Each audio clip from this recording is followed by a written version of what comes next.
நம்ம ஆல்ரெடி சொன்ன மாதிரி இந்த இடத்துல ப்ரைஸ் ஆக்ஷனை லேர்ன் பண்ணியிருப்போம். நம்ம எதிர்பார்த்த மாதிரியே மார்க்கெட் வந்து நமக்கு ஃபேவராக தான் மூவ் ஆகிருக்கும். ஆனால் இந்த இடத்துல நம்ம ஒரு ஸ்டாப் லாஸ் போட்டிருந்தோம் அப்படின்னா இந்த ஸ்டாப் லாஸ் வந்து ஹிட் ஆகிருக்கும். ஈவன் நமக்கு ஃபேவராக மார்க்கெட் நடந்துமே ஆப்ஷன்ஸ் ட்ரேடிங்கில் நமக்கு லாஸ் வரும். Hello traders, this is Bhuvaneswaran. இன்றைக்கி இந்த வீடியோவில் எதை பற்றி பார்க்க போகிறோம் அப்படின்னா, ஆப்ஷன்ஸ் ட்ரேடிங் ஏன் இவ்வளோ காம்ப்ளிகேட்டடாக இருக்குது. பெரும்பாலும் நிறைய பேருக்கு பார்த்தீங்கன்னா ஆப்ஷன்ஸ் ட்ரேடிங் அப்படின்னாலே ரொம்ப ஒரு சிக்கலான விஷயம் அப்படிங்கிற மாதிரி தான் நினைப்பாங்க. அது ஆப்ஷன் பையிங்காக இருக்கலாம், இல்லை செல்லிங்காக இருக்கலாம். ஆப்ஷன் பையிங்கில் ஒரு விதமான ப்ராப்ளம் அப்படின்னு பார்த்தீங்கன்னா, ஆப்ஷன் செல்லிங்கில் வேறு விதமான ப்ராப்ளம் இருக்கும். நீங்கள் ஃபாலோ பண்ணுற மென்டராக இருக்கலாம், அப்படி இல்லைனா உங்களுக்கு தெரிஞ்ச ஒரு நல்ல ஃபேமஸான யாராவது ட்ரேடிங் பண்ணுற யூடியூபர் சொல்கிறேன். அந்த மாதிரி இருக்கிறவங்க பார்த்தீங்கன்னா ஒரு ஸ்டார்டிங்கில் ஆப்ஷன்ஸ் ட்ரேடிங் வந்து பண்ணுவாங்க. அதுக்கப்புறம் பார்த்தீங்கன்னா ஒரு லெவலுக்கு மேலே போனதுக்கப்புறம் ஸ்விங் ட்ரேடிங் பக்கம் போயிடுவாங்க. இன்னும் சில பேர் பார்த்தீங்கன்னா ஷார்ட் டர்ம் இன்வெஸ்ட்மெண்ட் இல்லை லாங் டர்ம் இன்வெஸ்ட்மெண்ட் அப்படிங்கிற மாதிரி அவங்களோட போர்ட்ஃபோலியோ வந்து சேஞ்ச் பண்ணிட்டு போயிடுவாங்க.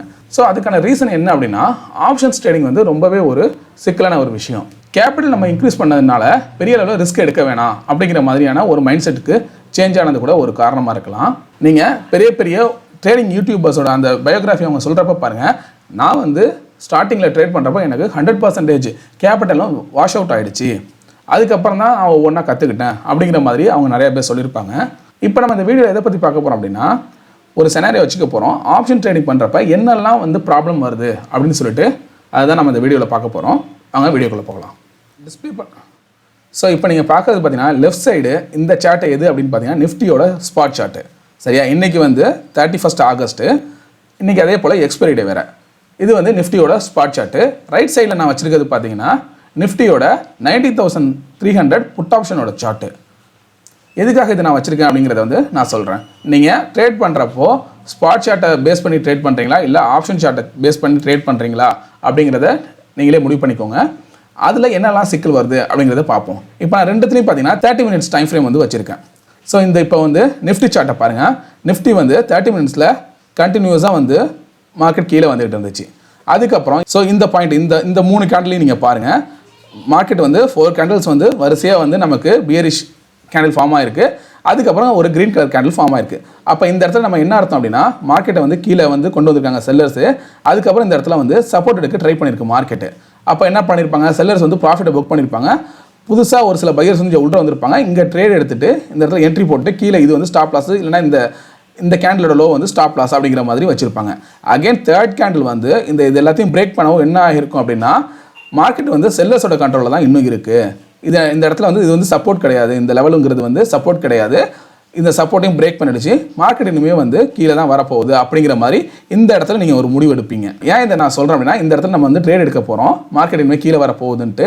ஸோ அதுக்கான ரீசன் இப்போ கேண்டில் ஸ்டிக் படிச்சிருந்தவங்களுக்கு இந்த 3 கேண்டிலோட அந்த மீனிங் புரிஞ்சிருக்கும். ஏன்னா ஆல்ரெடி சொன்ன மாதிரி கம்ப்ளீட்டாக மார்க்கெட் வந்து பியரிஷ் அப்படிங்கிற மாதிரி வருது. இந்த இடத்துல சப்போர்ட் எடுக்க ட்ரை பண்ணுது. அகைன் இது சப்போர்ட்டையும் பிரேக் பண்ணுறப்போ இனியும் மார்க்கெட் வந்து கீழே தான் வரும். இல்லை மேலே ரிவர்ஸ் ஆச்சு அப்படின்னா இதுக்கு இந்த லெவல் வந்து ஸ்டாப் லாஸ். ஓகேவா, இந்த கேண்டிலோட ஹை வந்து ஸ்டாப் லாஸ். அந்த மாதிரி நம்ம ட்ரேட் எடுக்க போகிறோம். ஸோ இது வந்து நமக்கு என்ட்ரி பாயிண்ட்டு, வந்து நமக்கு ஸ்டாப் லாஸ். இந்த கேண்டிலோட ஹை வந்து ஸ்டாப் லாஸ். 1:2 அப்படிங்கிற மாதிரியான ஒரு ரிஸ்க் ரிவார்ட் ரேஷியோவில் நம்ம ட்ரேட் எடுக்க போகிறோம். 1:2 வச்சுக்கிறோம். ஓகே, நமக்கு மார்க்கெட் இங்கே வந்து ஹிட் ஆகிடுச்சு. நம்ம நினச்ச மாதிரி இங்கே நம்மளோட டார்கெட் வந்து ஹிட் ஆகிருக்கு. இது வந்து நமக்கு சக்ஸஸ் ஆகிடுச்சு. மார்க்கெட் 90,300 இருக்குது. அடுத்த மணி எடுத்திருந்தீங்க அப்படின்னா 90,300 புட் ஆப்ஷனை எடுத்திருப்பீங்க. சரியா? ஸோ இதுவே நம்ம இந்த இடத்துல இந்த சார்ட்டில் பாருங்கள், 19,300 புட் ஆப்ஷன் சார்ட்டை நான் வந்து வைக்கிறேன். இப்போ நம்ம இந்த டைம் இது பாருங்கள், 11:45 அது வந்து எண்டு. இந்த இடத்துல தான் நம்ம ட்ரேட் எடுத்திருந்தோம். ஓகேவா, அப்போது 11:45 கேண்டில் வந்து இந்த கேண்டில் தெரியுதா? ஸோ இந்த இடத்துல நம்ம ட்ரேட் எடுக்க போகிறோம். இதில் நம்ம வந்து சப்போஸ் நீங்கள் ஆப்ஷன் சார்ட்டில் வந்து பேஸ் பண்ணி ட்ரேட் பண்ண போகிறீங்கன்னா இதுலேயும் நல்ல ஃபார்மேஷன் தான் தெரியுது பாருங்கள். மார்க்கெட் நல்லா மேலே போயிருக்கு. இந்த இடத்துல நல்ல ஒரு ஷார்ப்பான செல்லிங் வந்திருக்கு. அகைன் மார்க்கெட் வந்து நல்ல ரெக்கவர் ஆயிருக்கு. அப்போ நீங்கள் என்ன நினைப்பீங்க, இது வந்து நமக்கு ரெசிஸ்டன்ஸ் கிடையாது, இதையும் பிரேக் பண்ண போகுது அப்படின்னு நினைப்பீங்க. ஸோ இந்த இடத்துல நீங்கள் ட்ரேட் எடுக்க போகும்போது எப்படி எடுப்பீங்க? ஸோ இது வந்து என்ட்ரி, இந்த கேண்டிலோட லோ, இது வந்து ஸ்டாப் லாஸ். அதாவது இங்கே தான் நீங்கள் ட்ரேட் எடுக்க போகிறீங்க. இந்த கேண்டில் முடிஞ்சிருச்சு. ஸோ இது வந்து என்ட்ரி, இது கேண்டிலோட லோ வந்து ஸ்டாப் லாஸு. 1:2ங்கிற மாதிரி ஒரு ட்ரேட் எடுக்க போகிறீங்க. 1:2. ஓகே, இப்போ என்ன ஆச்சு உங்களுக்கு? நீங்கள் ஆப்ஷன் சார்ட்டை பேஸ் பண்ணி நீங்கள் ட்ரேட் பண்ணியிருந்தீங்கன்னா இந்த இடத்துலையும் உங்களுக்கு வந்து ஸ்டாப் லாஸ் ஹிட் அடிச்சிருக்கும். இந்த பாருங்கள், இந்த கேண்டில் பாருங்கள் எவ்வளோ தூரம் கீழே வந்திருக்கு அப்படின்ட்டு. இதோட லோ வந்து பார்த்திங்கன்னா 15.6 வரைக்கும் வந்திருக்கு. சரி இல்லை நான் ஸ்டாப் லாஸை இன்னும் நான் கீழே குறைச்சி வச்சுக்கிறேன், இந்த கேண்டில் வரைக்கும் வச்சுக்கிறேன் அப்படின்னா அப்பயும் உங்களை ஸ்டாப் லாஸ் ஹிட் அடிச்சிருக்கும். இல்லை இந்த கேண்டில் வரைக்கும் நான் வந்து ஸ்டாப் லாஸை நான் வச்சுப்பேன் அப்படின்னு இவ்வளோ தூரம் கொண்டு வந்தீங்கன்னா அதுவும் கிட்டத்தட்ட பார்த்தீங்கன்னா மார்க்கெட் சிம்மில் கிட்ட நல்லா ஸ்டாப் லாஸ் ஹிட் பண்ணியிருக்கும். இந்த லெவலுக்கு வந்து உங்களுக்கு விக் ஃபார்ம் ஆயிருக்கு அப்படிங்கிறப்போ இங்கே ஹிட் பண்ணியிருக்கோம். இல்லை நான் வந்து டேவோட இந்த லோவை வரைக்கும் நான் ஸ்டாப் லாஸாக வச்சுப்பேன் அப்படின்னா இந்த இடத்துல உங்கள் ரிஸ்க் ரிவார்டுங்கிறது வந்து ரொம்பவே உங்களுக்கு வந்து கஷ்டமாக இருக்கும். ஏன்னா நீங்கள் எவ்வளோ வைக்கிறீங்க பாருங்கள், 74% உங்களோட ஓவரால் கேபிட்டலில் 74% நீங்கள் வந்து ரிஸ்க் எடுக்கிறீங்க. அப்போது 10,000 வச்சு ஒரு கேபிட்டலில் நீங்கள் ட்ரேட் பண்ணுறீங்க அப்படின்னா நீங்கள் 7,500 ரிஸ்க் எடுக்க தயாராக இருக்கீங்கன்னு அர்த்தம். அப்படி யாருமே ட்ரேட் பண்ணக்கூடாது. இது வந்து ஒரு டிசிப்ளின் ட்ரேடே கிடையாது. சரியா? மேக்ஸிமம் 10%லேருந்து 20% ரிஸ்க் எடுக்கலாம். அது உங்கள் கேபிட்டலை பொறுத்து. இல்லை நீங்கள் ஒரு ப்ராப்பராக நீங்கள் வந்து லேர்ன் பண்ணியிருக்கீங்க, இல்லை ஏதோ ஒரு பேட்டர்ன் தெரியுது அப்படின்னா அந்த பேட்டர்னுக்கு கீழே வந்து ஸ்டாப் லாஸ் வைக்கிறீங்க அப்படிங்கிறப்போ அது வந்து அதிகபட்சம் 30% கூட இருக்கலாம். ஆனால் அதுவே வந்து அதிகம் அந்த மாதிரி ஸ்டாப் லாஸ் வைக்கிறது. இந்த மாதிரி நீங்கள் ஸ்டாப் லாஸ் வச்சிங்கன்னா இது வந்து டிசிப்ளின் ட்ரேடாக இருக்காது. ஏன்னா நீங்கள் 75% வந்து கிட்டத்தட்ட உங்களோட கேபிட்டலில் ரிஸ்க் எடுக்கிறீங்க. அப்படிங்கிறப்போ இது மாதிரி யாருமே வைக்க முடியாது. நம்ம இங்கே வச்ச மாதிரி இந்த கேண்டிலோட ஹையை வச்சோம் அப்படிங்கிறப்போ இந்த கேண்டிலோட லோவை வைக்கிறோம் அப்படின்னா என்ன ஆகுது, நமக்கு இந்த இடத்துல ஸ்டாப் லாஸ் ஹிட் ஆகிடுது. ஆனால் நீங்கள் நினச்ச மாதிரியே பாருங்கள், மார்க்கெட் வந்து 34லேருந்து எவ்வளோ வரைக்கும் போயிருக்கு, 63, 64 வரைக்கும் கூட போயிருக்குது. இந்த கேண்டிலோட ஹை பாருங்கள், இது எவ்வளோ வரைக்கும் போயிருக்கு, 63 வரைக்கும் போயிருக்கு இந்த ஹேண்டிலோட ஹை. நீங்கள் நினச்ச மாதிரியே மார்க்கெட் மேலே தான், அதாவது டவுன் சைடு போயிருக்கு. புட் ஆப்ஷனோட ப்ரீமியம் வந்து நல்லா தான் போயிருக்கு. ஆனால் அதுக்கு முன்னாடியே உங்களோட ஸ்டாப் லாஸ் இங்கே வந்து ஹிட் அடிச்சிருக்கு. ஸோ இந்த இடத்துல நீங்கள் வந்து எப்படி ட்ரேட் பண்ணியிருப்பீங்க? நீங்கள் ஸ்பாட்டை பேஸ் பண்ணி ட்ரேட் பண்ணியிருப்பீங்களா, இல்லை ஆப்ஷன் சார்ட்டை பேஸ் பண்ணி ட்ரேட் பண்ணியிருப்பீங்களா அப்படிங்கிறத யோசிச்சு பாருங்கள். இல்லை இன்னும் நிறைய சிக்கல் இருக்குது. ஒரு சிலர் என்ன சொல்லுவாங்க அப்படின்னா, இல்லை நான் வந்து ஸ்டாப் லாஸ்லேயே போட மாட்டேன், ஏன்னா மார்க்கெட் எனக்கு வந்து கீழே தான் வரப்போகுது, அதனால் இந்த ஆப்ஷன் புட் ஆப்ஷன் வந்து மேலே தான் போக போகுதுன்னு தெரிகிறப்போ நிறைய விக்கு ஃபார்ம் ஆகிறதுக்கான வாய்ப்பு இருக்குது. இந்த மாதிரி பெரிய மார்க்கெட்டில் வாலட்டிலிட்டி வந்து வரதுக்கான வாய்ப்பு இருக்குது. நான் வந்து என்னோடய டார்கெட்டை மட்டும் நான் ஃபிக்ஸ் பண்ணிப்பேன், என்னோடய ஸ்டாப் லாஸ்லாம் நான் போட மாட்டேன் அப்படிங்கிற மாதிரி ஒரு சிலர் இருப்பாங்க. அவங்களுக்கு என்ன ஆகும் அப்படின்னா, இன்கேஸ் இது வந்து நல்ல ஒரு ரெசிஸ்டன்ஸாக இருக்குது அப்படின்னா விக்கு ஃபார்ம் ஆகிட்டு அகெயின் மார்க்கெட் பெரிய அளவில் ஃபாலோ ஆனிச்சு அப்படின்னா உங்களோட 100% கேபிட்டலும் போயிடும். ஏன்னா நீங்கள் வந்து ஸ்டாப் லாஸ் எதுவும் வைக்கல, உங்களுக்கான அந்த லெவல் ரிஸ்க் அப்படிங்கிறத வந்து நீங்கள் டிஃபைன் பண்ணல. அப்படிங்கிறப்ப என்ன ஆகிடும், நீங்கள் போட்டிருக்க கேபிட்டல் எல்லாமே இது சப்போஸ் மார்க்கெட் ரிவர்ஸ் ஆகி கீழே வந்துருச்சு அப்படின்னா உங்களோட என்டையர் கேபிட்டலும் இதில் வந்து லாஸ் ஆகிடும். அப்போ நீங்கள் அதுவும் பார்த்தீங்கன்னா டிசிப்ளினான ட்ரேடாக இருக்காது. ஏன்னா 100% ரிஸ்க் எடுக்க யாரும் விரும்ப மாட்டாங்க, அப்படி எடுக்கவும் கூடாது. ஸோ இதுக்கு வேறு என்ன தான் சார் பண்ணுறது அப்படின்னு கேட்டிங்கன்னா அதுதான் இங்கே ப்ராப்ளமே. ஆப்ஷன்ஸ் ட்ரேடிங்கை பொறுத்த வரைக்கும் ஸ்பாட்டை வச்சு நம்ம ட்ரேட் எடுக்கிறதா இல்லை ஆப்ஷன்ஸ் சார்ட்டை வச்சு ட்ரேட் எடுக்கிறதா அப்படிங்கிறது. இப்போ நீங்கள் சொல்லலாம், இல்லை நான் ஸ்பாட்டை வச்சு ட்ரேட் எடுத்திருந்தால் கூட எனக்கு வந்து ப்ராஃபிட் வந்து கரெக்டாக இருந்திருக்குமே. இப்போ இந்த இடத்துல பாருங்கள், இப்போ இது இருக்குது அப்படின்னா இது நம்ம 5 மினிட்ஸ்க்கு கன்வெர்ட் பண்ணி பார்ப்போம். இப்போ எங்கே நமக்கு டார்கெட் ஹிட் ஆகிருக்கு அப்படின்னா இந்த இடத்துலையே ஹிட் ஆகிடுச்சு. அதாவது 30, அதாவது 3 o'clock 5 minutes அந்த டயத்துலேயே பார்த்தீங்கன்னா நமக்கு டார்கெட் ஹிட் ஆகிடுச்சு. ஸோ இதை வந்து நான் 5 மினிட்ஸ்க்கு கன்வெர்ட் பண்ணுறேன். இதுலேயும் பாருங்கள் கரெக்டாக அதே போல் 3.0, 3.5 இந்த டயத்துலேயே பார்த்தீங்கன்னா நமக்கு மார்க்கெட் டார்கெட் வந்து ஹிட் ஆகிடுச்சு. இப்போது இந்த 3.5 ஸ்டார்ட் பண்ணுறப்ப இந்த இடத்துல நம்ம வந்து க்ளோஸ் பண்ணிட்டோம்னு வச்சுக்கோங்களேன். இந்த டார்கெட் ஹிட் ஆன மாதிரி இந்த இடத்துல இங்கேயே டார்கெட்டை க்ளோஸ் பண்ணுவோம். அப்போது 54ல் வந்து நம்ம டார்கெட்டை க்ளோஸ் பண்ணியிருப்போம்.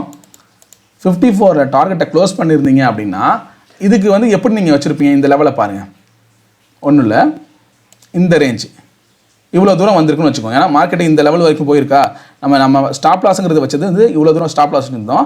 நான் ஸ்பாட் வரைக்குமே இவ்வளோ தூரம் வரைக்குமே மார்க்கெட் போயிருக்குன்னு வச்சுக்கோங்களேன்.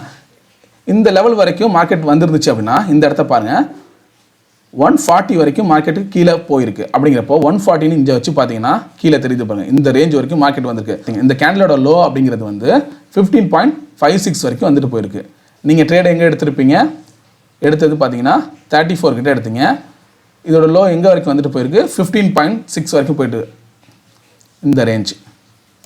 ஸோ இது வரைக்கும் உங்களோட லோ வந்திருக்கு அப்படின்னா இதுக்கு நீங்கள் 53% வந்து ரிஸ்க் எடுக்க நீங்கள் தயாராக இருந்திருக்கணும். பாருங்கள், இப்போ நீங்கள் 10,000 போட்டிருந்தீங்க அப்படின்னா மார்க்கெட் இந்த ரேஞ்ச் வரைக்கும் வந்திருக்கு. அதாவது 140 டைமிங்கில் பார்த்தீங்கன்னா இவ்வளோ ரேஞ்சுக்கு போயிருக்கு. அதே 140 உங்கள் ஆப்ஷன் சார்ட்டை பார்க்குறப்போ நீங்கள் இந்த அளவு வரைக்கும் வந்திருக்கு. அதாவது 34ல் எடுத்தது 16 வரைக்கும் வந்திருக்கு. உங்களுக்கு 50%க்கு மேலே உங்களுக்கு லாஸ் காமிக்குது. அப்போயே பேனிக் ஆகிட்டு இந்த இடத்துல நீங்கள் வந்து ட்ரேடை ஆட்டோமேட்டிக்காக நீங்கள் க்ளோஸ் பண்ணியிருப்பீங்க. சரியா? உங்களோட ரிஸ்க் இந்த அளவுக்கு இங்கே ஸ்பாட் சார்ட்டில் வச்சிருந்தாலும் ஸோ அந்த ஆர்டர்ஸை பார்க்கும்போதே உங்களுக்கு வந்து 5,000 அதாவது 10,000ங்கிறப்போ 50% உங்களுக்கு கேபிட்டல் வந்து லாஸ் காமிச்சிட்டு இருந்திருக்கும். ஆட்டோமேட்டிக்காக வந்து உங்களுக்கு பேனிக் ஆகிருக்கும். ஏன்னா நம்ம ஓவரால் கேபிட்டலில் 50%க்கு மேலே லாஸ் காமிக்குது அப்படின்னு சொல்லிட்டு அதுலேயே நீங்கள் ட்ரேடை வந்து க்ளோஸ் பண்ணியிருப்பீங்க. ஸோ இதில் நிறைய ஃபேக்டர்ஸ் இருக்குது. சைக்காலஜி இருக்குது, டைம் டிகே இருக்குது, மார்க்கெட்டோட வெலட்டிலிட்டி இருக்குது. ஸோ இது எல்லாமே பார்த்தீங்கன்னா ஆப்ஷன் பையர்ஸ்க்கு ரொம்பவே ஆப்போசிட்டாக தான் ஒர்க் ஆகும். சரியா? ஸோ இது எல்லாத்தையுமே புரிஞ்சுக்கிட்டு ரொம்ப ஸ்கில்டு பர்சனால் மட்டும்தான் இதெல்லாம் ஓவர் கம் பண்ணிட்டு வெளில வர முடியும். ஈவன் தோ அவங்களும் பார்த்தீங்கன்னா கன்சிஸ்டண்ட்டாக ப்ராஃபிட் பண்ண முடியாது. ஆப்ஷன் பையர்ஸை நீங்கள் நிறைய பேர் பார்த்தீங்கன்னா தெரியும், அவங்க நிறைய ட்ரேட் வந்து லாஸ் பண்ணியிருப்பாங்க. ஆனால் ஒரு சில ட்ரேட் ப்ராஃபிட் பண்ணியிருந்தாங்க அப்படின்னா அந்த ப்ராஃபிட் வந்து அதிகமாக இருக்கும். அவங்க லாஸ் பண்ண ட்ரேடை விட அவங்க ப்ராஃபிட் பண்ணதோட அந்த அமௌண்ட்டுங்கிறது வந்து அதிகமாக இருக்கும். என்ன காரணம் அப்படின்னா அவங்க ரிஸ்க் ரிவார்டு ப்ராப்பராக மெயின்டைன் பண்ணுவாங்க. 1:2 1:3 அந்த மாதிரி ப்ராப்பராக மெயின்டைன் பண்ணுவாங்க. அதனால் அவங்களுக்கு வந்து ப்ராஃபிட் எடுக்கும்போது நிறைய ப்ராஃபிட்டும், லாஸ் பண்ணும்போது கம்மியான லாஸும் வரும். ஆனால் பார்த்தீங்கன்னா கன்சிஸ்டண்ட்டாக அவங்க ப்ராஃபிட் பண்ணுவாங்கன்னா அது முடியாது. ஸோ இப்போ நான் சொன்ன விஷயங்கள் எல்லாமே உங்களுக்கு புரிஞ்சிருக்குன்னு நினைக்கிறேன். ஸோ இதெல்லாம் மனசில் வச்சுக்கிட்டு நீங்கள் ஆப்ஷன் ட்ரேடிங் பண்ண வரப்போ, இப்போ நீங்கள் ஒரு பிகினராக இருந்தீங்க அப்படிங்கிறப்போ ஆப்ஷன் ட்ரேடிங்லாம் பண்ணலாமா வேண்டாமா, இல்லை எதெல்லாம் லேர்ன் பண்ணிவிட்டு அதுக்கப்புறம் ஆப்ஷன்ஸ் ட்ரேடிங்குள்ளே வரலாம், இதெல்லாம் தெரிஞ்சுக்கிட்டு அதுக்கப்புறம் ட்ரேட் பண்ண ஆரம்பிங்க. ஏன்னா பொதுவாகவே இப்போ இந்த சோசியல் மீடியாலலாம் ஒரு அந்த ஆப்ஷன்ஸ் ட்ரேடிங் அப்படின்னாலே ஒரு அட்ராக்ஷன் வர மாதிரி இருக்குது. ஏன்னா அவங்க காமிக்கிறது எப்படி, ஒரே நாளில் உங்களோட கேபிட்டலில் 20-30% வந்து ப்ராஃபிட் எடுக்கலாம் அப்படிங்கிற மாதிரி ஒரு பாசிட்டிவ் சைடை மட்டும் தான் காமிக்கிறாங்க. அது எடுக்க முடியாதுன்னு சொல்ல வரல, எடுக்கலாம் தான். அது வந்து ஒரு பாசிட்டிவ் சைடு மட்டும் தான் காமிக்கிறாங்க. நெகட்டிவ் சைடு, அதாவது டார்க் சைடுன்னு ஒன்று இருக்குது இல்லையா, எவ்வளோ அளவு நீங்கள் எவ்வளோ ரிவார்டு எதிர்பார்க்குறீங்களோ அந்தளவுக்கு நீங்கள் ரிஸ்க் எடுக்கிற மாதிரி இருக்கும். உங்களுக்கு ஃபேவராக போனால் எவ்வளோ ரிவார்டு நீங்கள் எதிர்பார்க்குறீங்களோ அதே போல் உங்களுக்கு அகேன்ஸ்டாக மார்க்கெட் மூவ் ஆனிச்சு அப்படின்னா உங்களுக்கான ரிஸ்க்கும் அந்த அளவுக்கு இருக்கும். ஸோ இந்த 2 விஷயமும் உங்களுக்கு தெரியும். அதோட பாசிட்டிவ் சைடும் உங்களுக்கு தெரியணும், டார்க் சைடும் உங்களுக்கு தெரியணும். தெரிஞ்சுக்கிட்டு அதுக்கப்புறம் ஓகே இதை நான் மேனேஜ் பண்ண முடியும் அப்படின்னா மட்டும் நீங்கள் ஆப்ஷன்ஸ் ட்ரேடிங்குள்ளே என்டர் ஆகுங்க. அதுவும் ப்ராப்பராக லேர்ன் பண்ணுங்கள். நம்ம ஆல்ரெடி சொன்ன மாதிரி இந்த இடத்துல ப்ரைஸ் ஆக்ஷனை லேர்ன் பண்ணியிருப்போம். நம்ம எதிர்பார்த்த மாதிரியே மார்க்கெட் வந்து நமக்கு ஃபேவராக தான் மூவ் ஆகிருக்கும். ஆனால் இந்த இடத்துல நம்ம ஒரு ஸ்டாப் லாஸ் போட்டிருந்தோம் அப்படின்னா இந்த ஸ்டாப் லாஸ் வந்து ஹிட் ஆகிருக்கும். ஈவன் நமக்கு ஃபேவராக மார்க்கெட் நடந்துமே ஆப்ஷன்ஸ் ட்ரேடிங்கில் நமக்கு லாஸ் வரும். ஸோ இதெல்லாம் நீங்கள் வந்து அண்டர்ஸ்டாண்ட் பண்ணிவிட்டு அதுக்கப்புறம் வந்து ஆப்ஷன் ட்ரேடிங் பண்ண ஆரம்பிங்க. அதே போல் இன்றைக்கி யார் இந்த மாதிரி ட்ரேட் எடுத்து உங்களோட ஸ்டாப் லாஸ் எல்லாம் ஹிட் ஆனிச்சு, ப்ராப்பராக நான் வந்து ஸ்டாப் லாஸ் வச்சும் அதுக்கப்புறம் ஹிட் ஆகிடுச்சு அப்படிங்கிறவங்க வந்து கமெண்ட் பண்ணுங்கள். ஸோ இந்த வீடியோ உங்களுக்கு வந்து ஒரு யூஸ்ஃபுல்லாக இருந்திருக்கும்னு நினைக்கிறேன். இந்த வீடியோ உங்களுக்கு பிடிச்சிருந்துச்சு அப்படின்னா லைக் பண்ணுங்கள், உங்கள் ஃப்ரெண்ட்ஸ்க்கும் ஷேர் பண்ணுங்கள். உங்களுக்கு ஏதாவது சந்தேகம் இருந்தால் கமெண்ட் பண்ணுங்கள். மறக்காமல் சப்ஸ்கிரைப் பண்ணுங்கள். தேங்க்யூ.